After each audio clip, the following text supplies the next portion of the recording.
Bonjour à tous et bienvenue pour cette nouvelle vidéo, c'est Matt et on est le 6 décembre.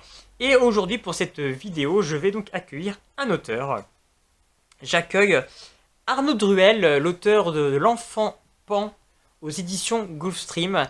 Alors en fait, il devait venir participer au live sur les contes de fées que j'avais fait donc avec Nina Gorlier, Imagine Encre et La Tasse Ébréchée. Et voilà, coup de malchance, il est tombé malade très fort juste avant le live, donc du coup il a dû se désister. Et donc je lui donne l'opportunité de quand même venir pour présenter son roman, qui est extrêmement beau, qui est extrêmement intéressant, autour donc de cette, on va dire, de préquelle de Peter Pan. Donc en fin de vidéo, vous aurez donc une vidéo de Arnaud Druel qui nous présente à sa manière son roman L'Enfant Pan aux éditions Gulfstream. Et moi, dans cette vidéo, je voulais faire mon bilan lecture de cette année. Et voilà, j'ai dû lire une quarantaine, quasiment 50 livres cette année. Alors là aussi, que c'est un peu comme les films, c'est compliqué de choisir quel roman on a, enfin, qui peut sortir du lot, parce que j'ai lu quand même beaucoup de choses qui étaient très bien. Il y a beaucoup de lectures qui sont un petit peu au même niveau. Donc c'était compliqué de choisir qu'une seule lecture. Donc j'en ai choisi 4 romans qui m'ont extrêmement plu. Dans le cadre du PLIB, je pense que je vais ressortir La Ville sans vent.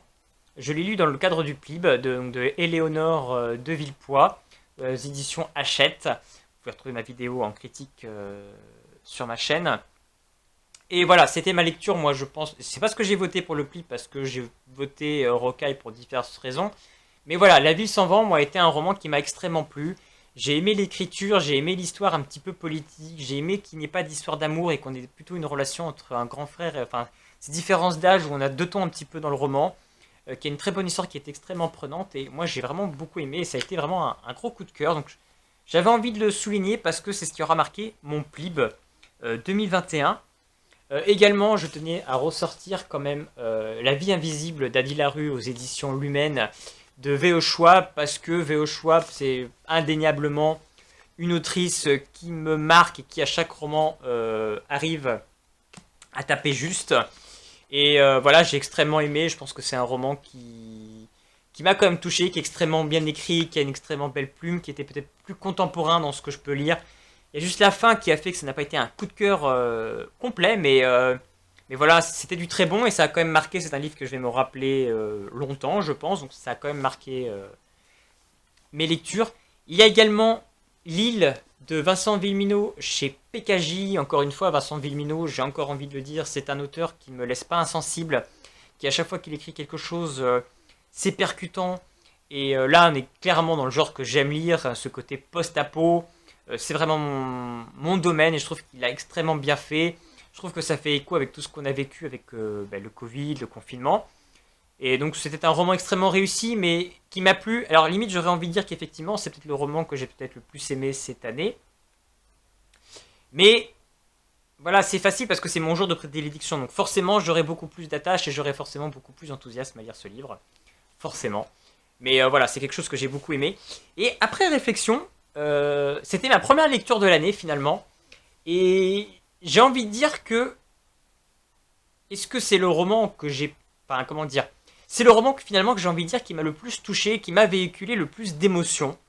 Et donc c'est pour ça que j'ai envie de dire que c'est peut-être mon coup de cœur finalement. Si je devais retenir un livre par son côté atypique, original, et qui m'a véhiculé des émotions, parce qu'à la limite les autres romans, j'ai aimé l'histoire, j'ai aimé le concept, mais ils m'ont peut-être pas forcément autant touché. Là j'ai été touché par le personnage, par son histoire, par ce que ça véhiculait, les thèmes abordés, que j'arrivais à comprendre, que j'ai réussi à m'identifier et qui m'ont touché beaucoup plus à cœur. Eh bien, je vais dire Agravel ou L'envers du temps de Maxime Herbeau aux éditions Essemtio.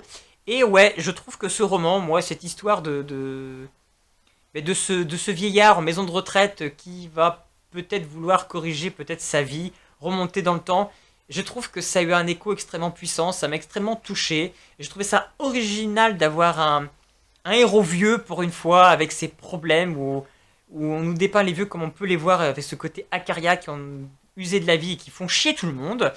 Et j'ai trouvé ça déjà audacieux et grosse prise de risque.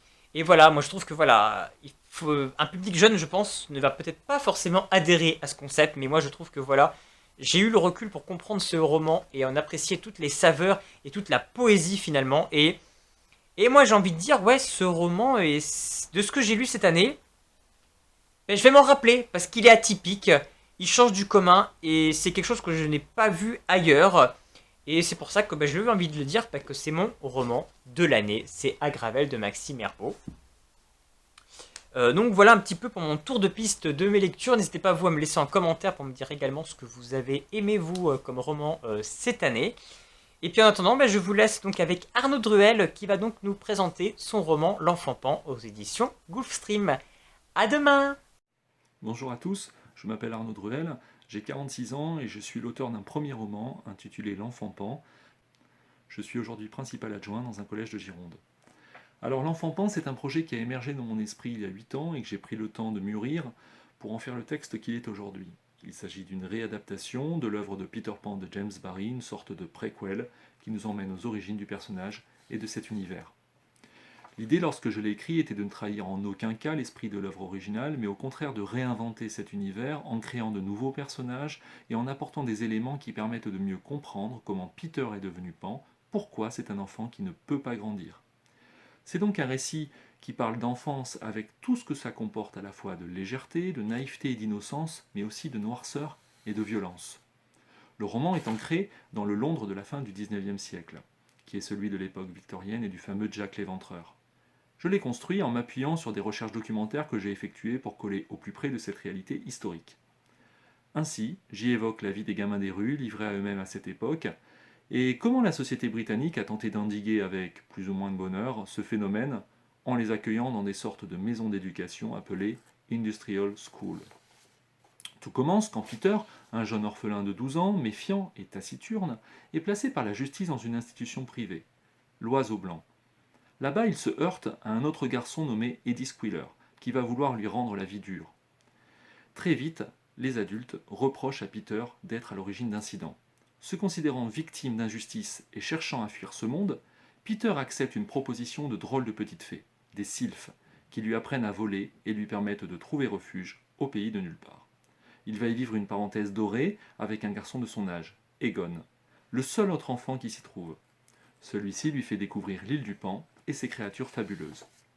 Mais derrière cette façade mystérieuse, c'est un monde beaucoup plus sombre et hostile qu'il n'y paraît, et Peter apprend que son ami Egon possède lui aussi un passé douloureux et ses propres fêlures. Il décide de l'aider en ramenant d'autres orphelins dans ce monde, et c'est là que les choses vont se gâter sérieusement. Egon et lui auront fort à faire, en particulier face à une troupe de pirates aux origines mystérieuses, mais aussi avec Eddie Squealer et sa bande. Une quête obsessionnelle attise la convoitise des uns et des autres. La boussole du temps, protégée par un monstre appelé le Gardien. Finalement, L'Enfant Pan est un récit initiatique aux nombreux rebondissements qui permet différents degrés de lecture, qui peut tout aussi bien être lu par quelqu'un qui n'a aucune connaissance de l'œuvre originale que par un lecteur plus expert qui y trouvera son compte également. L'Enfant Pan a d'abord pour cible un lectorat ado, mais il s'adresse aussi à chaque adulte qui conserve une part d'enfance en lui, avec en toile de fond la question universelle du temps qui s'écoule, inexorablement. Pour finir, je vais vous lire un petit extrait de L'Enfant Pan, du chapitre 9, du moment précisément où Peter apparaît pour la première fois au pays de nulle part. Il se retrouve nez à nez avec des pirates suite à sa curiosité qui l'a poussé à arriver sur leur bateau. Le pirate à la peau d'ébène, apparemment muet mais visiblement furieux, fut le premier à rompre le charme, en l'invectivant avec son langage sommaire. Eux ! Le pirate saisit le garçon par le col de sa chemise et le souleva d'un bras, jusqu'à ce que son visage fût à quelques centimètres du sien. Peter agita les jambes dans le vide et dit « Oh, tu n'es pas content, je le vois bien, mais c'était un accident. Et entre pirates, on peut s'entendre, non ?»« Parce que tu te prétends pirate, moustique ?» Tout le monde tourna la tête vers l'endroit d'où venait la voix. Le pirate lâcha l'enfant qui s'affala sur le pont. Une silhouette se détacha au niveau du gaillard d'arrière. Peter cligna des yeux, mais le soleil qui lui faisait face ne lui permit pas d'en distinguer davantage. Il apprit néanmoins, très vite, à qui il avait affaire. « Ce gamin est tombé du ciel, capitaine, » fit le type à la jambe de bois d'un air désolé. « Voyez-vous ça » reprit la voix sur un ton à la fois ferme et empreint de distinction. Ainsi, morveux, tu agresses mes hommes » Aucun son ne put sortir de la bouche de Peter. Il dévisagea le capitaine du vaisseau. La silhouette était fine, l'allure altière renforcée par le port d'une redingote brune aux manches et au col brodés de fils d'or. Le visage donnait à voir des traits étonnamment délicats.